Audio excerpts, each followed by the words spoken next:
Welcome back to the Shadow Realm. JP here with another video. That's right, we just got our Terminal Revenge, and we've had 1 week already when the release came out, and boy oh boy, have things have skyrocketed.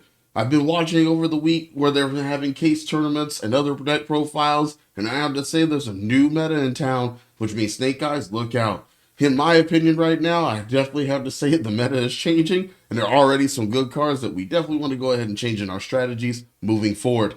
And this video is the top 5 of my favorite from Terminal Revenge. 5. Look, Konami, I know you've been doing a lot lately, and you've definitely been putting the bar high as I've ever seen before, but you didn't have to change the meta this easy. This is a penny stock that should be really much bought out if you are a Chaos player or just somebody that likes to run rate 4 spam or even Synchro. This card is just super good. It's super consistent. And it blows my mind just to see exactly this deck going off. And that's right, we're talking about Toy Box. Toy Box being coming in at number 5. Mwah! This spell card is so amazing and so good that you can actually get your toys out of the deck. You can have them in your hand or even in the graveyard, and they can be set face down in your spell and trap card zone. You thought Eldritch was bad? This card right here, Jesus! You get 2 monsters for free? Blows my mind. And when your monster declares an attack, guess what? You have the ability to send one of those face down spells and traps to the graveyard. Upon resolution, you get a free toy directly to the field. Talk about bundles and bundles of joy. This card is stupid. It is really good. I can't even fathom how good this is as a penny stock. I hope it gets bought out. I hope definitely down the road, because I plan on using them. The toys definitely get a lot of support. This is an amazing card. And even when the going gets tough and the tough gets going, this card actually lets you destroy 2 of your spells and traps face down. So you get 2 free toys on your first turn. Even with that in mind, the toys themselves actually have a wonderful effect. The Toy Soldier gives you a free search of a level 4 if you control Toy Box, or it even lets you search as the Toy Box even if you didn't have it. The second one being the Toy Tank that gives you a free level 6 out of your hand for free, or if you have anyone in the graveyard while you control Toy Box, you can definitely bet your butt that you get a free Bestial if you're thinking what I'm thinking. So Chaos Engines, definitely get ready. This card is going to change the meta. And that's why, in my opinion, it comes in at number 5. 4. All you Snake Eyes haters out there, rejoice as we may see Bonfire go to 1 since reinforcement of the army is at 1. So just in case that you guys are definitely wanting to go ahead and sell Snake Eyes, don't beat yourself up just yet, because even if Bonfire goes to 1, you still have a card. Coming in at number 4, we have Oil. Oil is one of those cards that just gives you your level 4 fires back or lower in that response. So if you have Poplar and they get negated, you have an option to go ahead and Poplar again. That's crazy. So you just get set up for next turn and you return your fires that are in your graveyard back to your hand. This card's a menace. So like I said, all you Snake Eyes haters out there who want everything in the deck to be hit, they may have an option to keep playing. So don't beat yourself up if you're like, oh yeah, Snake Eyes is dead. Not really. You have a card like this that's running around, and in my opinion, that's number 4. 3. Now just remember that Konami loves to give you guys support for older decks that come out. Light Swarms was the biggest one, giving us 2 monsters that just immediately changed the meta for Chaos Engines, or even just to play pure Light Swarm if you choose. It's such a good deck that you can even make your own engine, just like I mentioned earlier about the toys. They can definitely do some work. But none other than any deck that's coming out, in my opinion, at number 3, the Spiritual Beast. That's right, Laura.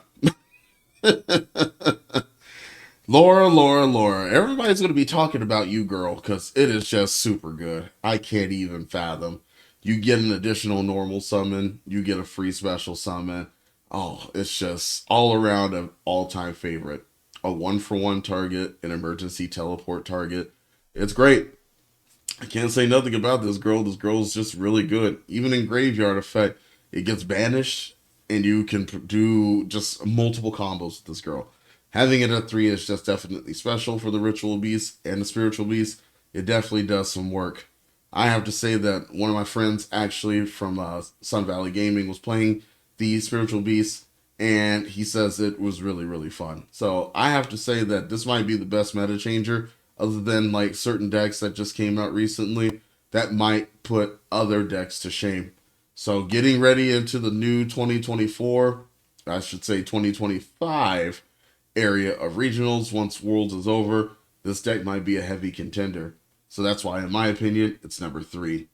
2, Now, this was a hard decision looking at all the Battles of Legend cards, and definitely, in my opinion, at number 2 is a very hard choice depending on what options we had to change the meta and what decks got different support to be helpful for its meta. So, in my opinion, at number 2, Phantom of Ubel.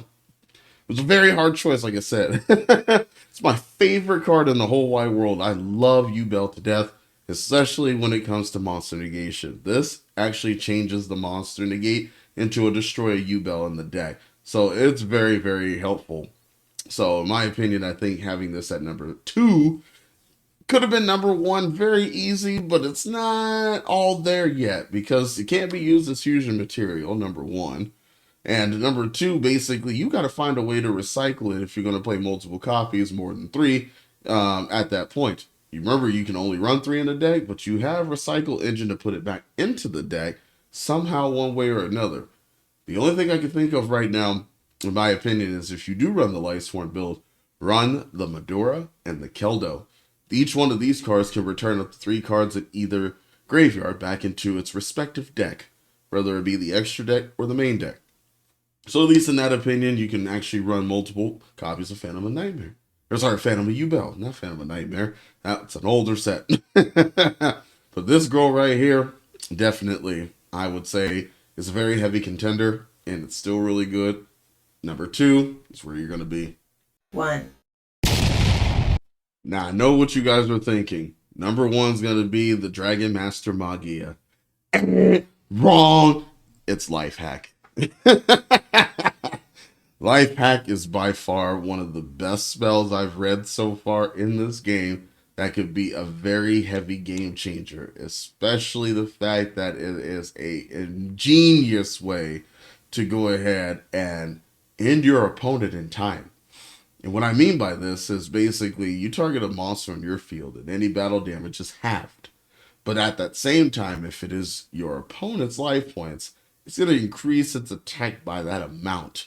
So let's say you're starting with a 3,000 monster and your opponent has 3,500. Your monster's going to go to 11,005 right away. You know, that's an 8,000 boost, which causes half the damage. So it's 4K to your opponent. So think about that for a second. When you're going in time, do 4K damage, and it's during damage step?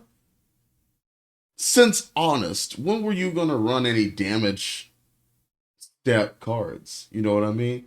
It's really fundamental, especially it being in the graveyard. It helps you too, because on your turn, you can banish it from the graveyard and your life points goes up by the monster you target. So it's amazing how it's worded because it is an amazing card. And just by him doing one of this, like he's doing the Drake, you know what I mean? He's like, nah, man, that ain't it. No, this is it. This is the card that I've been waiting for. This is something I've wanted to see since Honest came out as a damage stack contender in the Edison format. This card is just amazing. Like, amazing. Not amazing. It's amazing. It is going to blow your mind. Good side card, definitely. You don't want to mainboard this card unless you really have ways to manipulate attack points, so on and so forth, to get you going. But at least in my opinion, Life Hack has to be one of those side cards where you're like, I'm going in time and I just played Spiritual Beast. I just want to increase the attack by the amount of life points my opponent has and just end the game. Excuse me. So that's basically where that would go in the situation. So Life Hack being at number 1, as I mentioned before, definitely puts in work. So if you liked what you see so far on every card that I mentioned in the top 5 of my opinion of what could be changed, please put in the comments below what you think could have been part of the top 5 in any way. If you believe that if you want to go ahead and enjoy more content like this, please remember to subscribe and hit the like button. Also, that notification bell will also infer to you that, hey, there's a new video and I'm definitely doing it. So again, please support the channel and I love you guys. Peace.